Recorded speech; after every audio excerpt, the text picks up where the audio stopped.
주시는 하나님의 말씀은 구약성경 319페이지 여호수아 1장 1절부터 9절까지 보겠습니다. 여호와의 종 모세가 죽은 후에 여호와께서 모세의 수종자 눈의 아들 여호수아에게 말씀하여 이르시되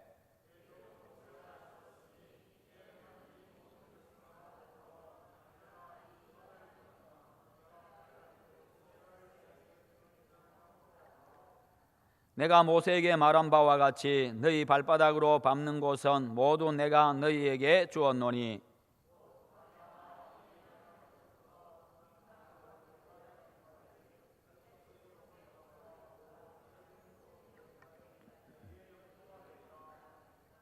내 평생에 너를 능히 대적할 자가 없으리니 내가 모세와 함께 있었던 것 같이 너와 함께 있을 것임이니라.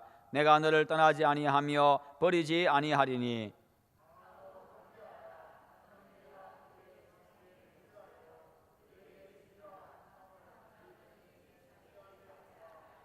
오직 강하고 극히 담대하여 나의 종 모세가 내게 명령한 그 율법을 다 지켜 행하고 우로나 좌로나 치우치지 말라. 그리하면 어디로 가든지 형통하리니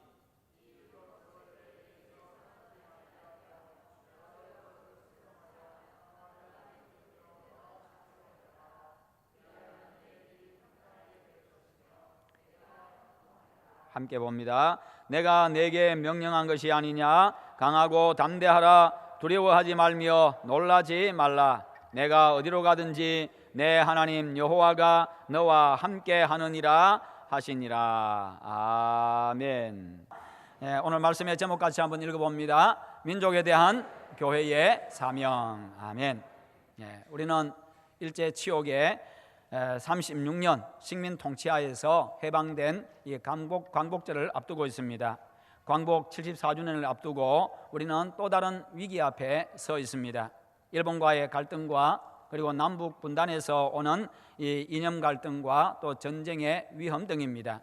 일본은 경제적으로 우리를 압박하고 있습니다. 거기에는 드러나는 의도들도 있고 드러나지 않는 그런 의도들도 있을 것입니다. 일제 36년 식민치하에서 우리 민족은 너무나도 큰 상처들을 받았지요. 그 아픔은 오늘까지도 이어지고 있습니다. 일본의 사과를 받아내려고 몸부림치는 위안부 할머니들의 이 한맺힌 절규, 일제에 의해서 잃어버린 인생을 보상받으려고 하는 이 강제징용의 피해자들의 외침, 그리고 일본 민족에 대한 우리 민족의 원한이 아직도 가슴 깊이 새겨져 있습니다. 이는 가해자의 계속되는 사과와 보상, 그리고 우리 민족에 대한 이 존중심을 보여주는 그런 노력들이 꾸준하게 이어질 때에 세월과 함께 점점 잊혀져 가고 해결이 되어져 갈 것입니다. 그러나 지금 일본 정부의 행태는 오히려 그 반대로 가고 있는데 그 문제가 있습니다. 반성과 사과와 보상을 통해서 상처를 싸매주기는커녕 오히려 상처만 더 키워가는 것 같습니다. 자꾸만 상처를 후벼 파고 있습니다. 얼마 전 축구에서 포르투갈 출신의 이탈리아 유벤투스 소속 호날두라고 하는 유명한 축구 선수의 이 노쇼 문제로 축구 팬들과 국민들의 공분을 산 적이 있습니다. 그 선수 보기 위해서, 그 선수 뛰는 것을 보기 위해서 엄청나게 많은 사람들이 모였는데 단 1초도 뛰지를 아니하고 돌아간, 그러면서도 아주 당당하게 잘못한 것이 없다고 이야기하는 그들 때문에 또 사람들은 마음에 상처를 받았습니다. 왜 그렇습니까? 그것 때문에 사람들이 분노합니다. 지금도 시끄럽습니다. 고소하고 고발하고요. 그것은 돈 문제가 아니었습니다. 무시당한 마음 때문입니다. 돈보다 더 중요한 것이 있습니다. 그것은 존재에 대한 존중심입니다. 그러나 그 구단과 그 선수 역시도 사과 한마디 하지를 않습니다. 오히려 당당합니다. 똑같은 문제입니다. 그래서 우리는 더 분노합니다. 사람이 짐승과 다른 게 뭐가 있겠습니까? 자신의 잘못을 아는 데 있고 그 잘못을 또 뉘우치고 상처받은 사람들을 싸매어주고 달래주는데 그 차이가 있지를 않겠습니까? 그런데 요즘은 저는 사람만 축구하는 줄 알았는데 짐승도 축구하는 것 같습니다. 사람만 국가의 지도자가 되는 줄 알았는데 짐승도 국가의 지도자가 되는 것 같습니다. 사람이 사람의 모습을 보여주지를 못하고 있습니다. 여러분, 그러면서 문제를 수습해야 되는데 상대를 존중해주는, 그러면서 사람을 존중해주고 그렇게 할 때에 문제가 해결되고 관계가 회복되는 것 아니겠습니까? 그러면서 더불어 살아가는 것이 세상입니다. 그러면서 더불어 살아가는 것이 가족이고 또 교회고 이웃이고 민족이고 세계 각국의 서로 간의 모습입니다. 그러나 지금 오히려 그들은 우리 국민들의 분노만 키워갈 뿐입니다. 그래서 민족적 자존심을 지키기 위해서 비록 경제력은 좀 뒤지지만 그래도 그들의 경제적 도발에 굴하지 아니하고 국민들의 자발적인 이 불매운동과 여행 안 가기 운동, 그리고 이 정부는 여러 가지 대응 방안들을 또 내놓고 있습니다. 비록 어느 정도의 경제적인 손해와 어려움들도 있을 것입니다만 그럼에도 불구하고 그것을 감수하고 그렇게 하는 이유가 어디에 있겠습니까? 돈보다, 경제보다, 때로는 목숨보다도 더 중요한 것이 있기 때문입니다. 그것보다 정말 중요하게 지켜야 될 것이 있기 때문에 사람들은 그렇게 하는 겁니다. 그것은 바로 민족적인 자긍심과 자존심입니다. 개인이나 가문이나 민족이나 다 그와 같은 의식을 가지고 살아가는데 그것이 무시당하면 사람들은요 분노하게 되어지고, 그것이 깡그리 무시당하 계속 무시를 당하게 되면요 사람들은 살맛이 나지 않게 되는 겁니다. 우리나라는 세계 열강들에 둘러싸여가지고 언제 어떤 위기에 직면할지 모르는 그런 상황 가운데 있습니다. 거기다가 동족 간에 서로 불신하고 대치하고 하는 그런 안타까운 현실을 우리는 맞이하고 있습니다. 세계 어느 나라도 우리나라가 잘 되는 것, 그리고 그것을 진정으로 원하는 나라는 아무도 없습니다. 그저 자신들의 이익만 추구할 뿐입니다. 동북아시아에서의 자신들의 영향력을 키우고 그것을 계속 유지하기 위해서 그저 우리를 이용할 뿐입니다. 그래서 그들은 모두 우리나라의 통일을 원하지 않습니다. 어느 한 나라도. 우리가 지금 당면한 국가적인 이 위기 앞에서 비록 경제적인 손실은 있다고 할지라도 더 중요한 것은 지킬 줄 알아야 합니다. 언젠가는 극복해야 될 일본을 우리는 지금 극복할 때가 온 것 같습니다. 지금은 위기지만 그러나 그것이 반드시 우리를 더 강하게 만들어 줄 것입니다. 그것이 위기와 시련이 가져다주는 유익이기도 합니다. 위기와 시련은요 영적인 부분에서도 더 강하게 만들어주고 정신적인 부분에서도 더 강하게 만들어주고 민족이 하나로 합치는데 더 강한 힘을 발휘하도록 만들어줍니다. 여러 가지 말들이 나옵니다. 해결 방안도 서로 생각이 다릅니다. 대책도 다 다릅니다. 서로 내놓는 방안들이 다릅니다만 얼마든지 그렇게 다들 이야기할 수 있습니다. 그러나 선동이 되어지고 국민들의 마음을 갈라놓는 것들은 되어서는 안 됩니다. 서로 다른 주장은 하지만 그러나 결정이 되고 나면 다 함께 한 마음으로 나아가야 합니다. 친민이 반민이, 친일이니 반일이니, 친북이니 반북이니 이거 소용이 없습니다. 그것을 계속 주장하는 사람들은 지도자가 될 자격이 없습니다. 정치인으로서 정치할 자격도 없습니다. 국민들을 한 마음으로 묶는데 하나가 되어져야 되고 거기에 힘을 쏟아야 합니다. 여러분, 우리는요 이런 위기 앞에서 이해관계를 넘어서 모두 한 마음이 되어야 한다는 것입니다. 이념을 초월해서 한 목소리를 내고 하나가 되어서 행동해야 합니다. 위기 앞에서 마음과 뜻이 분열되면요 아무것도 되지 않습니다. 그러면 민족 앞에 또다시 우리 스스로가 죄짓는 결과를 초래하고 맙니다. 정부가 방향과 방법을 정하면 모두가 하나가 되어서 행동할 때에 능히 극복할 수가 있는 것입니다. 냉정하게 대처해야 됩니다. 그러나 힘 앞에, 돈 앞에 비굴해져서는 안 됩니다. 그래야 민족의 자존심도 지키고요 꿋꿋하게 계속해서 존재할 수도 있기 때문입니다. 위기에 대해 우리 함께 기도하고 하나님의 지혜와 도움을 구하시기를 바랍니다. 한마음 한뜻이 되어서 이 위기를 극복하고 한 단계 더 위에 올라설 수 있도록 그렇게 하십시다. 여러분, 강한 나라, 부유한 나라가 되어서 다른 나라와 민족을 침략하고 아프게 하는 그런 민족이 아니라 도와주고 세워주고 살려주는 그런 민족이 될 수 있도록 우리 함께 힘을 합하고 기도하고 그렇게 나아가도록 하십시다. 이것이 바로 이런 아픔을 겪은 우리 민족을 향한 하나님의 선하신 뜻인 줄로 믿습니다. 이는 개인도 교회도 마찬가지입니다. 우리는 가끔 한 번씩 그런 사람 만납니다. 어릴 때에 힘들게 공부한 사람들, 그러면서 그들은 이야기합니다. 내가 그렇게 힘들게 공부했기 때문에 다음에 내가 성공해서 힘들게 공부하는 사람들 내가 지원해주고 도와주고 그렇게 하겠다라고 그렇게 하는 사람들도 종종 보게 되어집니다. 그렇게 해야 합니다. 여러분, 광복절을 앞두고 이스라엘 백성들의 모습을 통해서 오늘 교훈을 얻으시기를 바랍니다. 애굽의 학정에 탄식하면서요 울부짖는 이스라엘 백성들의 소리를 들으신 우리 하나님께서 그들의 조상들과 세우신 언약을 기억하시고 모세를 통해서 그들을 해방시켜 주셨습니다. 그러나 애굽에서의 해방으로 고통의 끝이 아니었습니다. 가나안까지 가야 됐습니다. 그 길은 험한 길이었고요, 고통의 길이었고 부족한 길이었고 너무나도 험악한 그런 길이었습니다. 살인적인 더위, 추위, 그리고 목마름과 위험과 남녀노소의 이 대규모의 인원이 함께 움직여야 되는 대단히 불편하고 힘들고 고통스러운 그런 여정이었습니다. 그런 가운데 하나님께서 때를 따라 도우시는 은혜로 함께 하셨습니다. 그러나 이스라엘은요, 날마다 하나님께서 베푸시는 그 기적을 체험하면서도 감사하고 찬송하기는커녕 작은 불평과 부족함에 대해서 원망하고 불평하고, 때로는요 더 큰 위기 앞에서는 돌을 들어서 지도자 모세를 죽이려고 덤비는 그런 사람들이었습니다. 그로 인해서 고통스러운 광야 생활을 40년이나 해야 했습니다. 보름이면 갈 수 있는 그 길을 40년을 돌고 돌았습니다. 가나안 기나긴 광야 40년 여정이 끝나고 이제 꿈에도 그리던 가나안 땅을 눈앞에 두게 되었습니다. 그런데 거기서 모세의 죽음이라고 하는 전혀 예상치 못한 아주 큰 문제가 발생하고 말았습니다. 그렇게 건강했던 모세가 그냥 어느 한순간에 하루아침에 하나님의 부름을 받고 그냥 죽음을 맞이하게 됩니다. 백성들에게 불안이 찾아왔습니다. 두려움이 찾아왔습니다. 절망감이 찾아왔습니다. 대단히 충격적인 사건이었습니다. 어찌해야 될 바를 모르는 그런 상황입니다. 앞뒤가 캄캄합니다.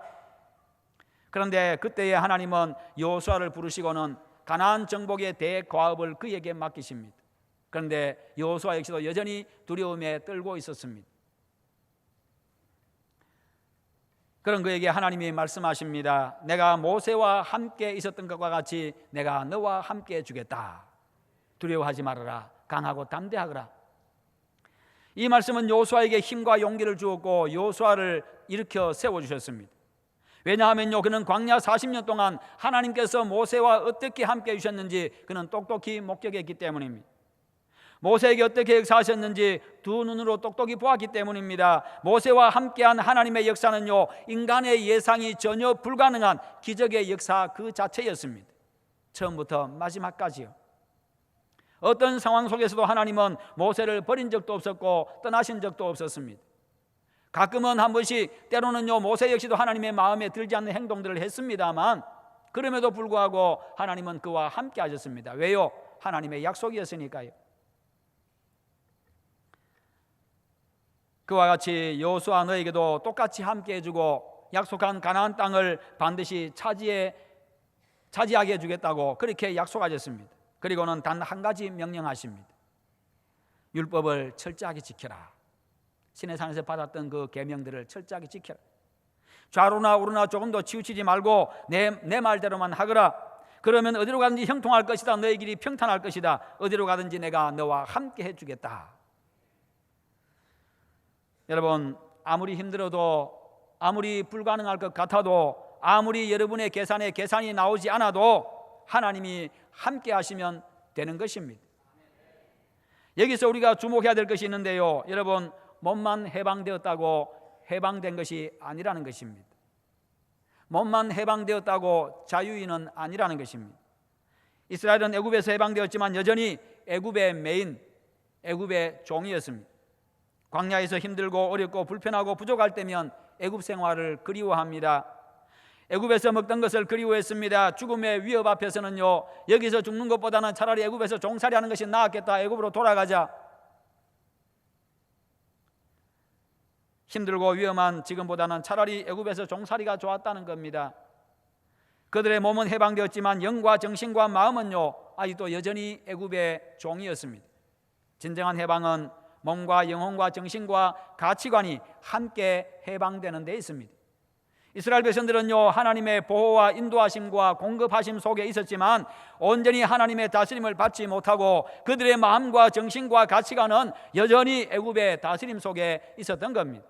그들의 가치는 하늘에 있지 않고 여전히 땅에 있었습니다. 그들의 가치는요, 먹을 것에 있었고 목숨에 있었고 편안함에 있었습니다. 그러기에 그들은 아직도 진정한 자유인은 아니었습니다. 그래서 하나님은 애굽에 매이고 세상에 매이고 육신의 배부름과 편안한 삶에 매이고 세상의 가치에 매인 그들의 마음과 생각과 가치관과 세계관을 바꾸는 광야 40년 훈련 기간을 거치게 하셨던 것입니다. 바뀌지 않은 채 가나안에 들어가는 것은 아무런 의미가 없었기 때문입니다. 그러면 가나안에 들어가서도 바뀌지 않은 채 가나안에 들어가면요, 가나안에 들어가서도 하나님의 다스림을 받는 하나님의 백성이 아니라 세상과 우상 숭배와 육신의 정욕과 탐심과 그리고 세상의 가치에 매인 세상의 모든 것을 두고 살아가는 세상의 종으로, 사탄의 종으로 살아갈 것이기 때문입니다. 그러면 애굽에서의 해방이 아무런 의미가 없어집니다. 그러나 아직도 그들의 생각과 가치관이 바뀌지 않았습니다.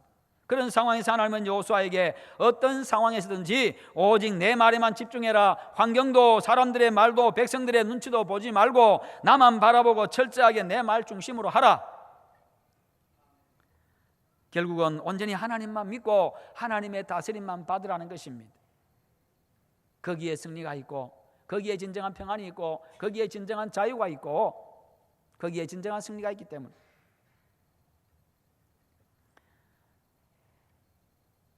그러면 반드시 전쟁에서 이기고 가나안 땅을 차지하게 한다는 것입니다. 왕이신 하나님의 다스림만 받을 때 진정한 자유와 해방이 있습니다. 여러분, 하나님의 말씀 속에 승리가 있습니다. 여호수아의 사명은요, 자신이 하나님의 말씀에 전적으로 순종하면서 백성들 역시도 하나님의 말씀에 전적으로 순종하도록 이끌어가는 데 있습니다. 그래서 먼저 자신과 백성들의 마음속에 하나님의 나라를 세우는 데 있었습니다. 하나님의 나라를 세운다, 내 속에 하나님의 나라를 세운다, 이 말은요, 내가 온전히 하나님의 다스림 받는 존재가 된다, 그 말입니다. 이스라엘 백성들 속에 하나님의 나라를 세운다는 말은 이스라엘 백성들이 온전히 하나님의 다스림을 받는, 하나님만 믿고 의지하는 그런 존재가 되게 한다, 그 말입니다. 그 후에 백성들과 함께 하나님이 명하신 가나안을 정복하고 그곳에도 하나님의 통치가 실행되어지는 하나님의 나라를 세우는 것, 바로 여기에 여호수아의 사명이 있었습니다. 그것이 하나님께서 이스라엘을 해방시키신 이유고, 그리고 젖과 꿀이 흐르는 가나안 땅을 주신 이유고 목적입니다. 진정한 해방을 얻은 그런 백성을 통해서 당신의 인류 구원 사역을 이루시고 세상에 하나님 나라를 세우는 것에 이스라엘 해방의 궁극적인 목적이 있었던 겁니다. 이것이 오늘 우리를 죄와 사망에서 구원하신 하나님의 목적이기도 합니다. 그리고 여호수아의 힘으로 가나안을 차지하는 것은 아니었습니다. 여호수아가 여호수아의 용맹함으로, 백성들의 용맹함으로, 군사력으로 가나안을 차지하는 게 아니었다는 것입니다. 여호수아는 그저 하나님의 말씀에 순종하고 백성들로 하여금 하나님의 말씀에 순종하게 하면 승리는 하나님께서 하게 해 주시겠다는 겁니다. 가나안 땅은 하나님이 차지하게 하시겠다는 것입니다. 왜요? 이미 약속하셨기 때문에. 종의 시대의 마감과 광야 시대의 마감은요, 오직 하나님의 다스림 받는 데 있습니다. 종의 시대를 끝내고 광야 시대를 끝내고 해방과 자유의 시대, 젖과 꿀이 흐르는 가나안 시대, 이 풍요로운 가나안 시대는 하나님의 말씀 속에 있는 줄 믿으시기를 축원합니다. 하나님의 절대 주권 하에 있습니다. 하나님의 말씀이 자유와 풍요의 가나안 시대를 열어줍니다. 하나님의 말씀이 그렇습니다. 내 인생의 새로운 시대를 열어주고 내 인생의 가나안 시대를 열어주고 교회의 새 시대, 교회의 가나안 시대, 민족과 국가의 새로운 시대, 가나안 시대를 하나님의 말씀이 열어주고 하나님의 다스림이 열어주는 줄 믿으시기를 축원합니다. 그렇습니다. 하나님의 말씀이 곧 우리를 승리하게 만들어줍니다. 그래서 진정한 해방과 자유는요, 하나님 안에 있고 하나님의 말씀 속에 있습니다. 진정한 해방과 자유는요, 사람이 주는 게 아닙니다. 환경이 주는 것도 아닙니다. 이웃 나라가 주는 것도 아닙니다. 하나님께서 주시는 것입니다. 하나님의 온전한 다스림을 받고 전적으로 말씀의 인도를 받을 때 진정한 해방과 자유가 찾아오는 것입니다. 여러분, 아무런 변화 없이 사는 곳만 달라진다고 무슨 의미가 있겠습니까? 나한테 아무런 변화 없이, 나에게 아무런 변화 없이 사는 곳만 달라진다고 무슨 의미가 있겠습니까? 이스라엘 민족 속에 아무런 변화 없이 사는 곳만 애굽에서 가나안으로 옮겼다고 그게 무슨 의미가 있습니까? 물론 그들의 삶은 좀 평안할 수 있겠습니다만 하나님 편에서 볼 때 아무런 의미가 없습니다. 그들의 인생의 가치를 두고 볼 때 아무런 의미가 없습니다. 여전히 그냥 죄의 속박 속에 살아가기 때문에. 가나안 땅에만 산다고 해서 하나님 나라 백성이 되는 게 아니라는 것입니다. 그 땅이 하나님의 백성이 되느냐 되지 않느냐 그것을 결정하는 게 아닙니다. 마음과 생각과 가치관과 세계관의 변화가 찾아와야 합니다. 그래서 예수님은요, 제자들을 3년 동안 훈련시키면서 그 변화들을 추구하셨습니다. 근본적인 변화를 추구하셨습니다. 예수님은 이 땅에 계시면서 그래서 제자들에게요 하늘 이야기를 해주셨습니다. 이 땅의 이야기가 아니라 하늘 이야기를 해주셨습니다. 왜 그렇게 하셨습니까? 이 땅의 마음 빼앗기지 말고 하늘의 마음을 두라는 것입니다. 이 땅의 마음 두지 말고 하늘에 두라는 것입니다. 왜요? 하늘 백성이기 때문에. 이 땅의 가치에 목숨 걸지 말고 하늘의 가치에 목숨 걸라는 것입니다. 그래서 예수님은 계속해서 하늘나라 이야기를 해주셨습니다.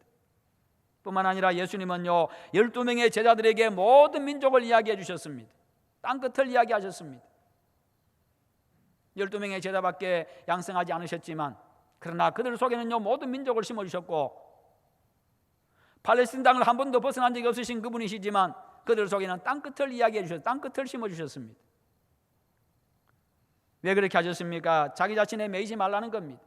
자기 가족에게도 매이지 말라는 것입니다.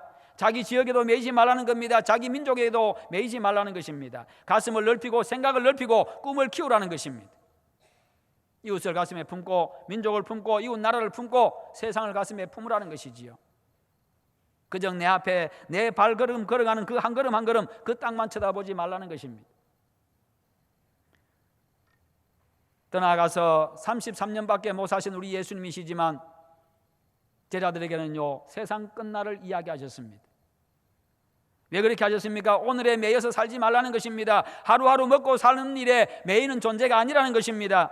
역사의식을 가지고 역사의 주역으로 살라는 것입니다. 예수님으로 인해서 죄와 사망의 권세에서 해방된 자로서 이제는 자신과 이 땅의 가치로부터 해방이 되어서 자유하라는 것입니다. 그리고 하늘의 가치, 영원한 가치를 위해서 살라고 말씀하십니다. 너의 범위를 벗어나서 너의 범위를 벗어나서 이웃을 위해서, 민족을 위해서, 세상을 위해서 그렇게 살라는 것입니다. 그렇게 영향력의 범위를 넓혀가라는 것입니다.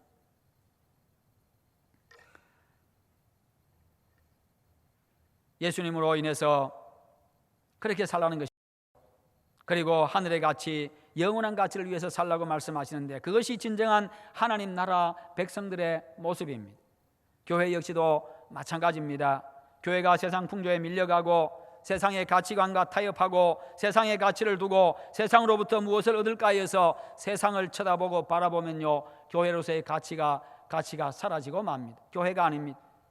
교회는요 세상의 가치에 매이지 않아야 합니다. 교회는 더 이상 세상의 종로로 하지 않아야 됩니다. 교회가 더 이상 세상으로부터 뭔가를 얻으려고 두 손 벌리지 않아야 합니다. 쳐다보지 않아야 합니다. 교회는 더 이상 세상의 흐름과 가치관에 휩쓸리지 않아야 합니다. 그래야 교회가 민족과 세상에 대해서 교회의 사명을 이룰 수가 있습니다. 그 사명이 무엇입니까? 민족과 세상을 죄와 사망으로부터 해방시키는 것입니다. 세상의 잘못된 가치관과 세계관으로부터 해방시켜주는 것입니다. 그것은 오직 복음으로만 가능합니다. 무엇이 복음입니까? 나를 죄와 사망에서 해방시키신 예수님의 구원 이야기, 이것이 바로 복음입니다. 그런즉 누구든지 그리스도 안에 있으면 새로운 피조물이라 이전 것은 지나갔으니 보라 새 것이 되었도다. 그렇습니다. 누구든지 그리스도 안에 있으면요 새 사람으로 재탄생합니다. 껍데기가 바뀌어서 새 사람이 되는 것이 아닙니다. 호박줄에 줄 긋는다고 해서 수박이 되지 않는 것 아니겠습니까? 예수님 속에 들어가면요 속 사람이 바뀝니다. 근본적인 변화가 일어납니다. 네, 속이 바뀌어야 새 사람이 되는 겁니다. 영이 바뀌고 마음과 생각이 바뀌고 가치관이 바뀌어야 됩니다. 예수 안에 있으면 그것이 통째로 바뀌게 됩니다. 예수님 안에 있다고 하는 것이 무엇입니까? 예수님과 함께 산다는 것이요 예수님께 온전히 영향을 받는다는 것이고 다스림 받는다는 이야기입니다. 그러므로 예수님 안에 있으면요 예수님처럼 생각합니다. 예수님 안에 있으면 예수님의 마음으로 사람을 대합니다. 예수님 안에 있으면 예수님처럼 말합니다. 예수님 안에 있으면요 예수님의 눈으로 세상을 바라봅니다. 예수님처럼 또 그렇게 살려고 애씁니다. 그래서 누구든지 예수님 안에 있으면 완전히 새 사람이 되는 것입니다. 여러분 모두 예수 안에 거하는 여러분 되시기를 축원합니다. 그래서 예수님이 여러분의 보는 눈을 바꾸고 예수님이 여러분의 마음 씀씀이를 바꾸고 예수님이 여러분의 생각을 바꾸고 예수님이 여러분의 삶을 바꾸는 그런 역사가 있기를 축원합니다. 그것이 인간이 전인적으로 진정한 해방과 자유를 얻는 길입니다. 그래서 진정한 자유와 해방은 예수 안에 있습니다. 그러므로 광복 74주년, 분단 74주년을 맞이한 오늘 우리 성도 개인과 교회가 먼저 죄와 사망과 세상으로부터 진정한 해방과 자유인이 되어야 합니다. 그리고 진정한 해방을 얻은 사람과 교회는요, 민족에 대한 사명이 있습니다. 그것은 우리 민족이 죄와 사망과 그리고 좌우로 치우친 이념과 물질주의 가치관과 세계관으로부터 온전한 해방과 자유를 누리게 만드는 것입니다. 그러면 예수님 안에서 모두 하나 될 수 있습니다. 민족 통일의 대가업도 이룰 수가 있습니다. 그것은 오직 복음으로만 가능합니다. 복음으로 이 민족과 세상이 전인적으로 해방되어지는 진정한 해방과 자유를 얻게 하는 그런 모든 성도, 모든 교회가 되기를 주님의 이름으로 축원합니다.